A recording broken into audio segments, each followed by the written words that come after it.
Hello, আসসালামু আলাইকুম। সবাইকে স্বাগতম আজকে আমার নতুন ভিডিওতে। আজকে আমি কিছু কথা বলার জন্য আবারও আসলাম। আজকের কথা হচ্ছে আমাদের দেশের কিছু ইউটিউবারদেরকে নিয়ে এবং বাইরের ইউটিউবারদেরকেও নিয়ে গেমের আনব্যান ব্যান ইস্যু এগুলো সম্পর্কে, তারপরে হ্যাকার রিলেটেড এই সকল কিছু নিয়ে আজকে কিছু কথা বলবো। সবাই একটু ধৈর্য ধরে শোনার চেষ্টা করবেন।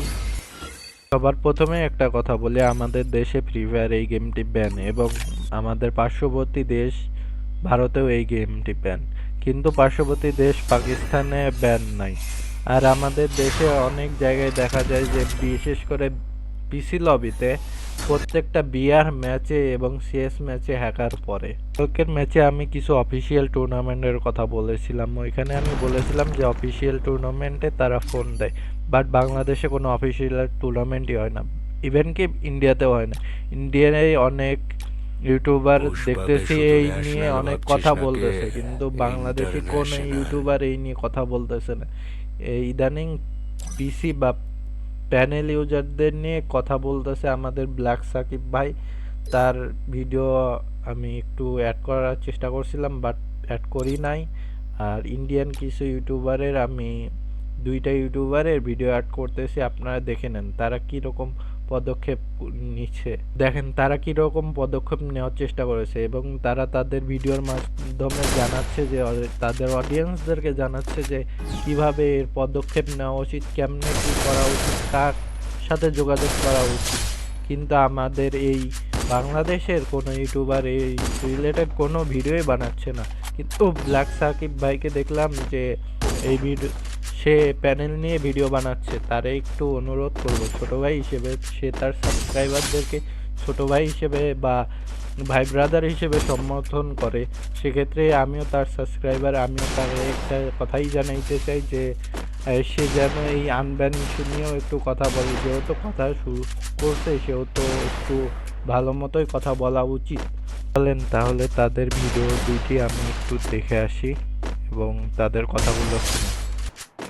सवाल ये है कि जब गरीना तुम्हें इनवाइट करती है वर्ल्ड सीरीज के लिए तो तुम उनको ये क्वेश्चन क्यों नहीं पूछते कि इंडियन टीम को वर्ल्ड सीरीज में एंट्री क्यों नहीं दी गई। मेरा दूसरा क्वेश्चन ये है कि बाकी कंट्रीज की तरह इंडिया में टूर्नामेंट्स क्यों नहीं होते, क्योंकि कमाई तो बाकी कंट्रीज के मुकाबले इंडिया से ज्यादा कर रहा है गरीना। मेरा तीसरा क्वेश्चन ये है कि डिस्क्रिप्शन में मैं तुम्हें एक लिंक दूंगा esportsearnings.com की, उस पर क्लिक करना और जाके देखना अपनी आंखें फाड़ के। ई स्पोर्ट प्लेयर्स की लिस्ट में टॉप 100 से लेकर टॉप 200 में एक भी इंडियन प्लेयर का नाम नहीं है। 2024 में सारे कंट्री के प्लेयर्स का वहां पे नाम है, इवन पाकिस्तानी प्लेयर्स का तक वहां पे नाम है। मैं पाकिस्तानी प्लेयर्स को हेट नहीं करता, बस एक एग्जांपल दे रहा हूं भाई कि पाकिस्तानी प्लेयर्स का तक नाम है वहां पे, इंडियन प्लेयर्स का कोई नामो निशान नहीं है। और 2023 का भी डेटा देख लेना, टॉप 100 से लेकर टॉप 200 से लेकर टॉप 300 में भी इंडियन प्लेयर्स का नामो निशान नहीं है। लेकिन ऐसा क्यों? क्या हमारे इंडियन प्लेयर्स को खेलना नहीं आता? क्या हमारे इंडियन ई स्पोर्ट प्लेयर्स के पास में स्किल्स नहीं है? नहीं भाई, ऐसा कुछ भी नहीं है। जब हमें मौका ही नहीं मिलेगा तो हम क्या कर लेंगे? कुछ भी नहीं कर पाएंगे। और अभी की रियलिटी ये है कि इंडियन प्लेयर्स को 1% भी चांस नहीं दिया जा रहा ग्लोबल लेवल पे अपनी स्किल्स को रिप्रेजेंट करने का। 2021 में वासी और फौजी अजय जैसे ई स्पोर्ट प्लेयर्स को मौका मिला था अपनी स्किल्स को रिप्रेजेंट करने का, तो वहां पर उनका टॉप 100 में नाम है। 2021 का आप स्टेट्स चेक कर लेना esportsearnings.com पे। मेरा चौथा क्वेश्चन, सीएस के लीडर बोर्ड पे जो हैकर्स बैठे हुए हैं, जो हैक को प्रमोट कर रहे हैं, हैक को सेल कर रहे हैं, वो अभी तक लीडर बोर्ड से रिमूव क्यों नहीं हुए? लगभग 1.5 से 2 साल हो गए हैं और लीडर बोर्ड पे हैकर्स अभी तक अपना हैक सेल कर रहे हैं। गरीना इन पे एक्शन क्यों नहीं ले रही है? ऐसा नहीं है कि वो लोग कुछ नहीं कर सकते, वो चाहे तो एक दिन में सबको हटा सकते हैं, लेकिन क्यों नहीं हटाया जा रहा अभी तक उनको सीएस के रीजन के लीडर बोर्ड से? मेरा पांचवा क्वेश्चन शायद पब्लिक को ज्यादा पसंद ना आए, लेकिन तुम मानो या ना मानो भाई ये रियलिटी है। फ्री फायर कम्युनिटी के सभी यूट्यूबर्स में यूनिटी लाने के लिए ये सवाल पूछना बहुत जरूरी है। और जिस दिन फ्री फायर के यूट्यूबर्स में यूनिटी आ गई, सभी के सभी यूट्यूबर्स यूनाइट हो गए, मैं कसम से बोल रहा हूँ भाई, गरीना वालों को हमारी हर बात माननी पड़ेगी। मेरा पांचवा सवाल ये है कि गरीना वालों से तुम्हें अभी भी भर भर के पैसे मिलते हैं, लेकिन जब गरीना वालों ने पार्टनर प्रोग्राम के यूट्यूबर्स की सैलरी बंद की थी तो तुमने इसके खिलाफ आवाज क्यों नहीं उठाई? मैं बताता हूँ क्यों। क्योंकि गरीना वाले तुम्हें अभी भी लाखों रुपए दे रहे हैं और तुम्हें इससे कोई फर्क नहीं पड़ता कि किसी को सैलरी मिले या ना मिले, तुम्हें तो बराबर पैसे मिल रहे हैं ना। तो तुम ये सब सवाल पूछ के गरीना वालों से दुश्मनी करके अपना लाखों रुपए का नुकसान नहीं करोगे। तुम फ्री फायर कम्युनिटी के एक बहुत बड़े यूट्यूबर और तुम्हारे ऊपर बहुत सारी रिस्पॉन्सिबिलिटीज हैं। और जो भी लोग इस वीडियो को देख रहे हैं, अगर आप लोगों को देसी गेमर की पावर पता नहीं है तो मैं बता देता हूँ भाई। फ्री फायर की जब भी मीटिंग होती थी, अगर उसमें देसी गेमर आया है और अगर देसी गेमर किसी भी टॉपिक के ऊपर बात करता है ना, तो फ्री फायर के जो मॉडरेटर है वो चुपचाप सुनते हैं, एक शब्द उनके मुंह से नहीं निकलता।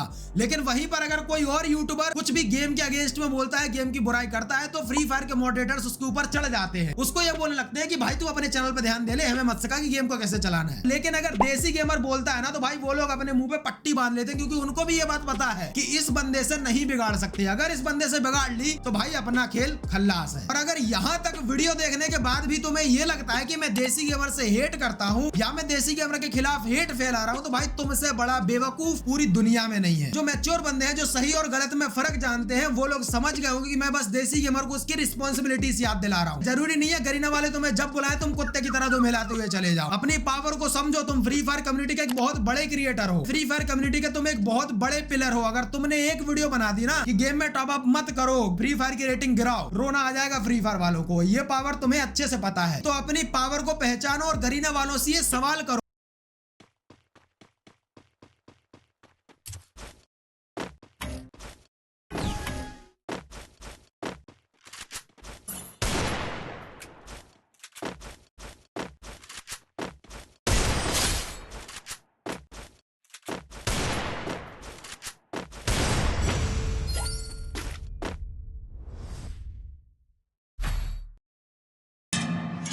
4 दिसंबर 2017 को फ्री फायर इंडिया में लॉन्च हुआ और धीरे धीरे ये गेम पॉपुलर होने लगा, जिसकी वजह से बहुत सारे यूट्यूबर्स फ्री फायर के वीडियोस यूट्यूब पर पोस्ट करने लगे और धीरे धीरे हमारी फ्री फायर कम्युनिटी बिल्ड होने लगी। 2020 के टाइम पे हमारी फ्री फायर कम्युनिटी थोड़ी सी स्ट्रांग हुआ करती थी, क्योंकि सभी क्रिएटर्स एक दूसरे का सहारा बनते थे कोई भी दिक्कत या परेशानी आने पर। और इस टाइम पे अगर गेम में कुछ भी गलत होता था तो सभी क्रिएटर्स मिलके एक हो जाते थे, जिसकी वजह से गरीना फ्री फायर कमजोर पड़ जाता था और गरीना को मजबूरी में सभी प्लेयर्स और यूट्यूबर्स की हर एक बात माननी पड़ती थी। और अपनी इसी कमजोरी को ताकत में बदलने के लिए गरीना ने 2021 में फ्री फायर पार्टनर प्रोग्राम को इंडिया में लॉन्च कर दिया। और यहाँ से शुरू होती है गरीना की डिवाइड एंड रूल टेक्निक, जिसका यूज करके गरीना आज भी हमारे देश को लूट रही है और हम Indians divide and rule technique के शिकार बनके आपस में ही लड़ रहे हैं। এখানে সে যেগুলো কথাগুলো বলেছে সেই সবগুলো দোষ বা নিয়ম ইন্ডিয়া এবং বাংলাদেশের ওপরও লাগু হয়। আর তার এই ভিডিওর লিঙ্ক আমি আমার ডিসক্রিপশন বক্সে দিয়ে রাখবো। তার চ্যানেল থেকে পুরো ভিডিওটা আপনারা কষ্ট করে দেখে নেবেন। তার এই ভিডিওর 2টা পার্ট আছে। আর এখানে আমি আমার ডিসক্রিপশন বক্সে ব্ল্যাক সাকিব ভাইয়ার ভিডিওর লিঙ্কটাও দিয়ে দেবো, আপনারা সেখান থেকেও দেখে নিতে পারেন যে সে কী কী বলেছে।